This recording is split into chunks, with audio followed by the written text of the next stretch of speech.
प्रिय विद्यार्थियों, आज के इस ऑनलाइन शिक्षण में मैं आपका स्वागत करता हूं। मैं Babulal Yadav, Mahatma Gandhi government English medium school Shri Madhopur. और आज के इस शिक्षण में हम कक्षा 9 की जो संस्कृत पाठ्य पुस्तक है सेमुसी प्रथमो भाग है उसका प्रारंभ करने जा रहे हैं। तो सबसे पहले आप अपनी जो पुस्तक है उसको निकालने के पश्चात पहला लेसन निकालें।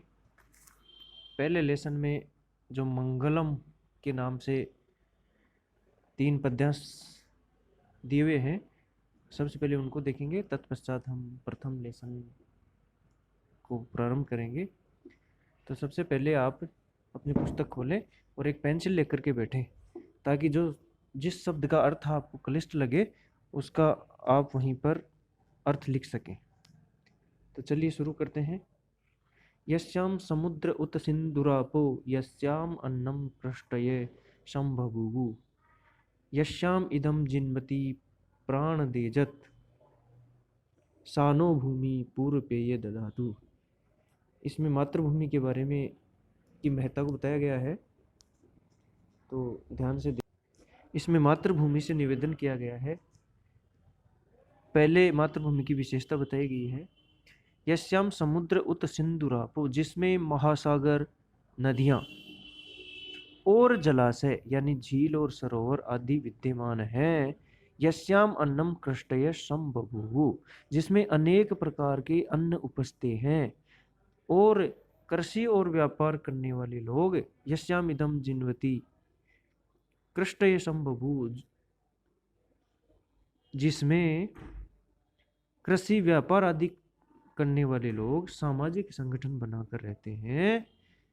जिस भूमि पर ये सब सांस लेते हैं, घूमते फिरते हैं, सैनो भूमि पूर्व पेय दधातु, जिसमें प्राणी चलते फिरते रहते हैं, वह मातृभूमि हमें पूर्व पेय दधातु, हमें सबसे पहले भोज्य पदार्थ, जो खाद्य पदार्थ हैं, उनको प्रदान करे। तो मातृभूमि से ये निवेदन किया गया है कि सबसे पहले हमें भोज्य पदार्थ प्रदान करे। यस्याश्चतस्र प्रदिशे पृथिव्यां यस्याम अन्नम कृष्टये संबभूवु या विभर्ति बहुधा प्राण देजत सानो भूमि गोस्वपेन्ने दधातु।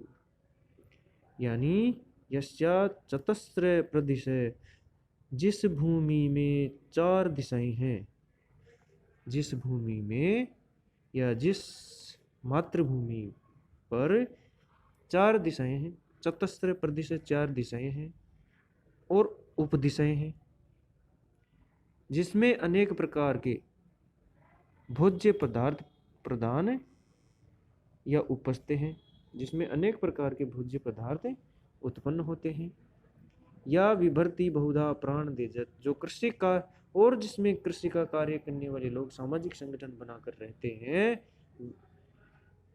सानो भूमि गवेस्वप्यन्ने दधातु, जो अनेक प्रकार के प्राणियों को धारण करती है, वह मातृभूमि हमें गाय आदि, वह मातृभूमि हमें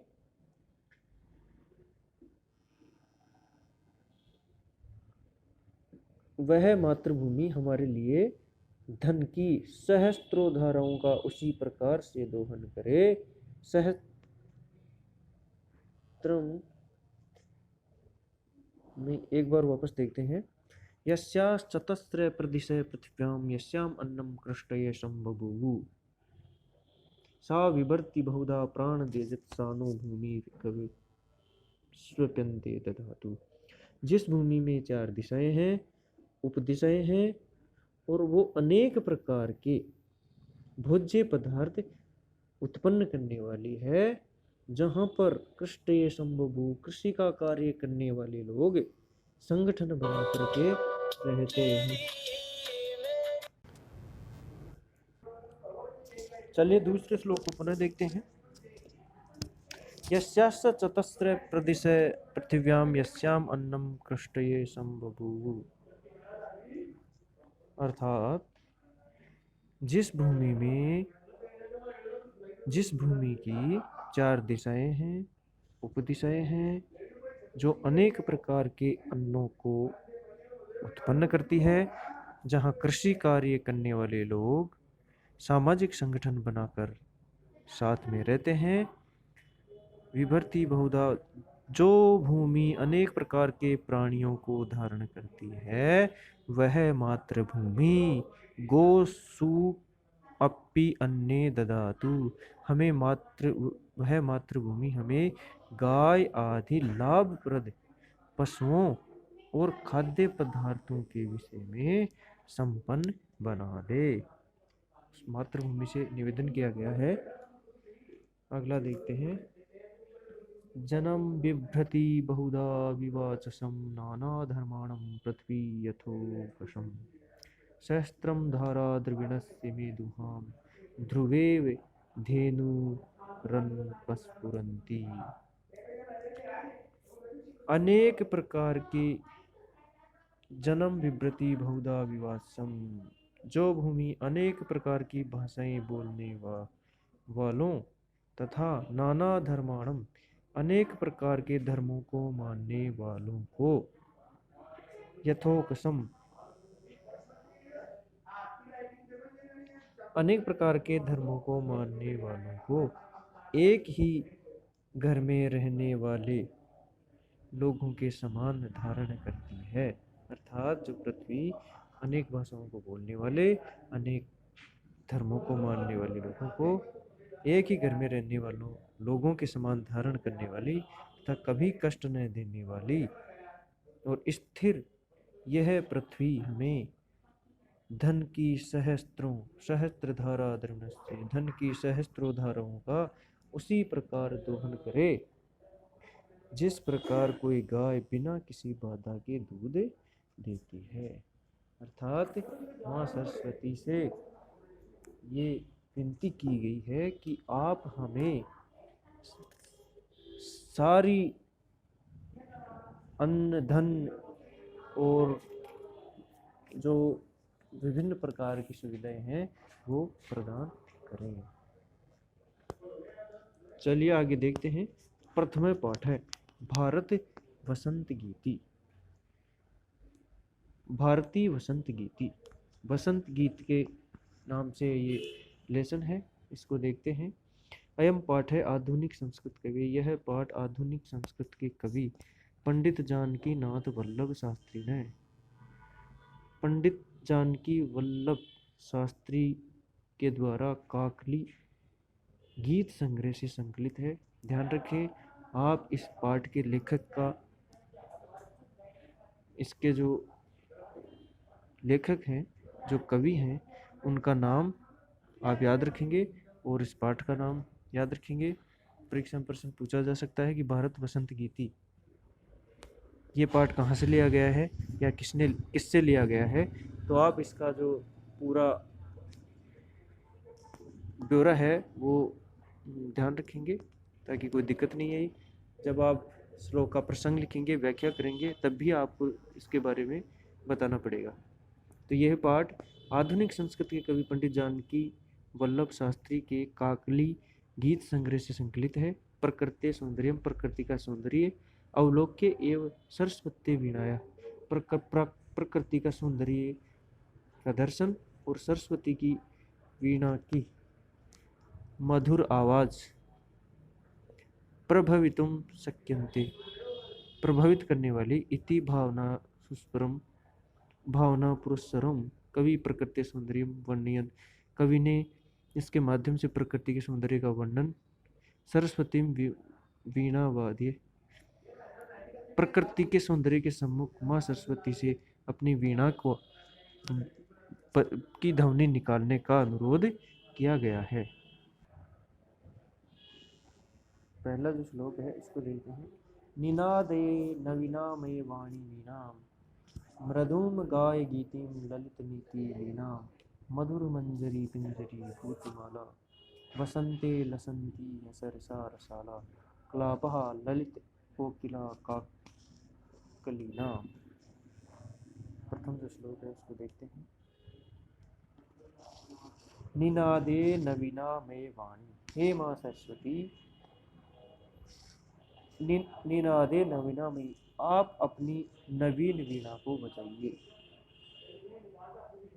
मृदुम गाए और मृदुम गाए मधुर गीत है, उसका गान करो। माँ सरस्वती, आप अपनी नवीन वीणा को बजाओ और सुंदर गीत का मधुर गान करो। मधुर मंजरी पिंजरी, मधुर मंजरी पिंजरी भूतमाला वसंते लसंती है। और इस वसंत ऋतु में, इस वसंत ऋतु में मधुर मधुर मंजरी यानी मधुर जो आम्र पुष्प, आम के जो पुष्प लगते हैं उसको मंजरी बोलते हैं। उसके कारण पीले वर्ण से युक्त सरस पिंजरी भूतमाला वसंते लसंती है सरसा लसाला। पीले वर्ण से युक्त सरस आम के वृक्ष की पंक्तियां सुशोभित हो रहे हैं। कवि ने इसमें प्रकृति का वर्णन किया है कि इस वसंत ऋतु में ऐसा दृश्य दिखाई दे रहा है कि जो आम्र पुष्प हैं, मधुर आम्र पुष्प के कारण जो प्रकृति का सौंदर्य है वो पीलिमा से युक्त हो रहा है और वृक्षों की जो पंक्तियां हैं वो सुशोभित हो रही हैं। और वसंत कलापा ललित कोकिला, और मनमोहक कोयल की कूक और कोयलों के समूह से सुंदर लग रहे हैं। इसलिए हे सरस्वती माँ, आप अपनी निनादे वीणा को बजाइए। वापस देखते हैं। निनादे नवीना में वाणी वीणा, हे माँ सरस्वती, आप अपनी नवीन वीणा को बजाइए। मधुरम गीतम गीति ललित नीति लीनाम, आप अपनी वीणा से सुंदर गीत का गान करो। इस वसंत ऋतु में मधुर मंजरी पिंजरी भूतमाला, मधुर आम्र पुष्प के कारण पीले वर्ण से युक्त आम के वृक्षों की पंक्तियां सुशोभित हो रही हैं। और जो कोयल है वो अपनी कूक से, अपनी आवाज से बड़ा ही सुंदर आवाज निकाल रही है। इसलिए है सरस्वती माँ, आप अपनी वीणा को बजाइए। वहती मंद मंदम सनीरे समीरे कलिंदात्मजाया स्वानीरतीरे नताम पंक्तिम आलोके मधु माधवीनाम। वहती मंदम मंदम सनीरे, देखिए, वहती मंदम मंदम सनीरे सनीरे, यमुना नदी के बेंत की लताओं से युक्त सनीरे सनीरे, कालिंदी, कालिंदी का मतलब है यमुना नदी। आत्मजाया नीर तीरे, यमुना नदी के बेंत की लताओं से युक्त तट पर जल से पूर्ण वायु धीरे धीरे बहती है। यानी यमुना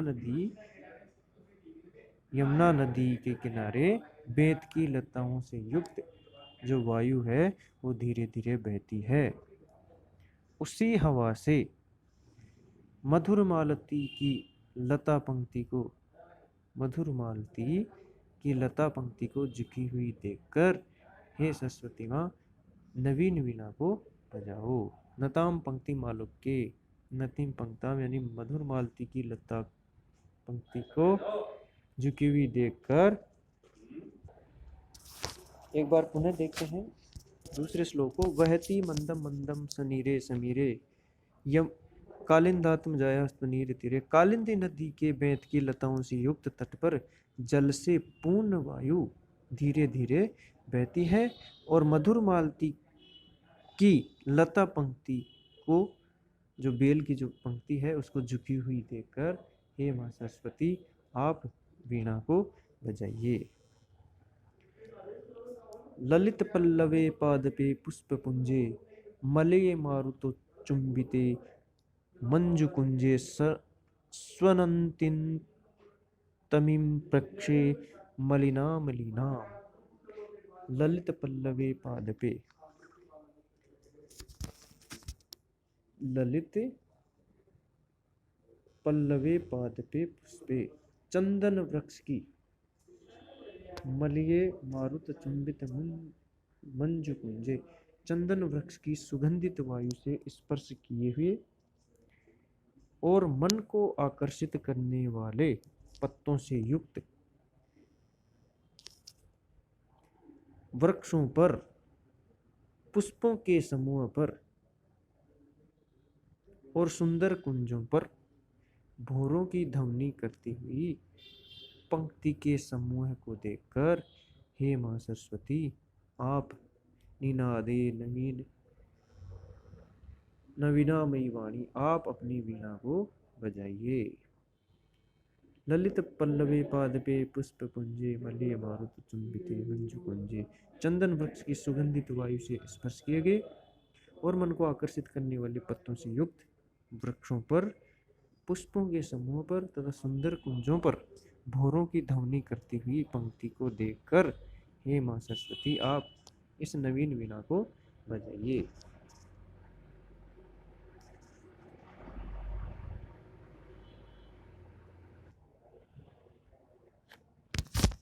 लतानां नितान्तं सुमम शान्तिशीलं चलेद उच्छलत कांत सलिलं सलिलं तवाकर्णे वीणा मदीनां नदीनां निनादे। हे मां सरस्वती, लतानां नितान्तं सुमम शांति शीलम, तुम्हारी ओजस्वी वाणी को, वीणा को सुन करके लताओं के अत्यधिक शांति से युक्त पुष्प हैं वो चलायमान हो जाए। हे मां सरस्वती, आप ऐसी वीणा बजाइए कि तुम्हारी वाणी वीणा की ध्वनि को सुन करके और जो लताएं शांत हैं वो चलायमान हो जाए और चलित उच्छल कांत सलिलम, जो नदियों का जो सुंदर जल है वो उछल पड़े। तवा कन्ने वीणा मदिनाम नदम, हे मां सरस्वती, आप ऐसी वीणा बजाइए कि जो लताएं हैं वो चलायमान हो जाएं, नदियों का जल जो शांत है वो खिलखिलाकर उछल पड़े। ऐसी वीणा आप बजाइए। अब आप प्रत्येक श्लोक को पढ़ेंगे और इसको लिख करके इसके नीचे इसका हिंदी अर्थ लिखेंगे और हिंदी अर्थ लिखने के पश्चात आप इन शब्दों को लिखेंगे और इनका हिंदी अर्थ लिखेंगे और इनको याद भी करेंगे। फिर नीचे हम प्रश्नों के ऊपर चलते हैं। पहला प्रश्न है एक पदेन उत्तरम लिखत, एक पद में उत्तर लिखना है। पहला जो प्रश्न है वह है कवि काम संबोधयति, कवि किसको संबोधित करता है? तो कवि किसको संबोधित करता है? वाणी, यानी वाणी को, काम को हटा करके आप वाणी लिख देंगे। कवि वाणीम काम वादितुम प्रार्थयति, कवि वाणी से क्या बजाने की प्रार्थना करते हैं? तो वीणाम, पहले में वाणीम दूसरी में वीणाम। कीदृशी वीणाम निनादितुम प्रार्थयति, कैसी वीणा, कीदृशी वीणाम निनादितुम प्रार्थयति, कैसी वीणा बजाने की प्रार्थना करता है? तो नवीनाम, नई वीणा को बजाने की प्रार्थना करता है, नवीनाम। चौथा है गीतिम कथम गातुम कथयति, कैसा गीत गाने के लिए कहता है? गीति कथम यानी किस प्रकार का गीत गाने के लिए कवि कहता है? तो नीति लीनाम, नीति लीनाम यानी नीति से पूर्ण। सरसा रसालहा कदा लसंती, रसीले आम कब शोभा देते हैं? कब शोभा देते हैं? तो वसंते, वसंत ऋतु में, कदा को हटा करके वसंते। दूसरा जो प्रश्न है वो पूर्ण वाक्य में उसके उत्तर देने हैं। पहला है कवि वाणीम किम कथयति, कवि वाणी को क्या कहता है? कवि वाणीम नवीनाम वीणाम निनादितुम कथयति, पाठ में आपको इसका आंसर मिल जाएगा। वसंते किम भवति, वसंत ऋतु में क्या होता है? वसंते मधुर मंजरी भूतमाला सरसा लसाला, ये लाइन लिख दीजिए, ये इसका उत्तर है, यानी वसंत ऋतु का इन्होंने वर्णन किया है। सलिलम तव वीणामाकर्ण्य कथम उच्छलेत, यानी पानी तुम्हारी वीणा को सुनकर कैसे उछलता है, किस प्रकार से उछलता है। तो तम वीणाम आकर्ण्य सलिलम जलम उच्छलेत, तब वीणाम आकर्ण्य तुम्हारी वीणा को सुनकर के जो पानी है वो उछलने लग जाएगा। कवि भगवती कस्या तीरे मधुमाधवीनां नतां पंक्तिम अवलोक्य वीणा वादितुम कथयति। कवि माँ सरस्वती से किस नदी के तट पर कहाँ झुकी हुई पंक्तियों को देखकर वीणा बजाने के लिए कहते हैं, तो यमुना नदी के तट पर। तो कवि भगवती भारती कलिंदात्म जाया सवानीर तीरे मधु माधवी नाम, फिर आगे ये आ जाएगा, जो प्रश्न का वाक्य है वही आ जाएगा। तीसरा है कैस्तंभे पदानि खैस्तंभे तेषां पर्याय पदानि पदानि दत्तानि तानि चित्वा पदानां समक्षे लिखत। पर्याय पद लिखने हैं, देखते हैं। तो पहला है सरस्वती, पहला है सरस्वती।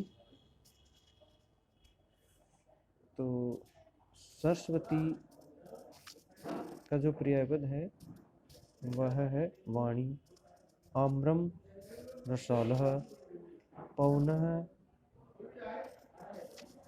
समीरः, तटे तीरे भ्रमराणाम अलीनाम, भ्रमराणाम अलीनाम।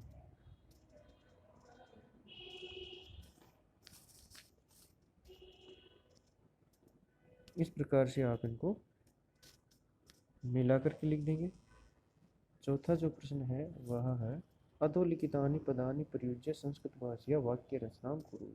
इन पदों के आधार पर या इन पदों से आप वाक्यों का निर्माण करेंगे। तो पाठ में दिए हुए हैं, इन पदों के आधार पर आप वाक्यों का निर्माण कर देंगे।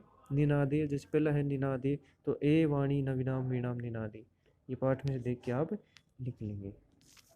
वाक्य बनाने के पश्चात पांचवा जो प्रश्न है वह है प्रथम श्लोक से आशय हिंदी भाषा आंग्ल भाषा में लिख। पहले श्लोक का जो आशय है वो हिंदी में लिखना है, तो मैंने बता दिया, आप लिख दीजिए। आगे चलते हैं, विलोम शब्द लिखने हैं। चलिए अगला प्रश्न देखते हैं। तो अधोलिखितानाम पदानाम, अधोलिखित पदानाम विलोम पदानि लिखित, विलोम पद लिखने हैं। कठोरम, तो इसका विलोम शब्द हो जाएगा कोमलम। कटु, मृदु, शीघ्रम, विलंबम, प्राचीनम, नवीनम, नीरस, सरसः। इस प्रकार से आपके जो प्रश्न उत्तर हैं वो कंप्लीट होते हैं। और अब आपको इन श्लोकों को लिख करके इनका हिंदी अर्थ लिखना है। हिंदी अर्थ लिखने के पश्चात शब्द और अर्थ लिखेंगे, प्रश्न और उत्तर करेंगे, उसके पश्चात अपने कार्य को चेक करवाएंगे। और इस वीडियो को लाइक, शेयर और सब्सक्राइब करें ताकि हम, तो आप ये पूर्ण काम करके और मुझे फीडबैक दें। और जल्द ही मैं अगला लेसन भी डालूंगा, आप लोग गंभीरता के साथ में इसको देखते रहें और जो होमवर्क है उसको पूर्ण करते रहें। धन्यवाद।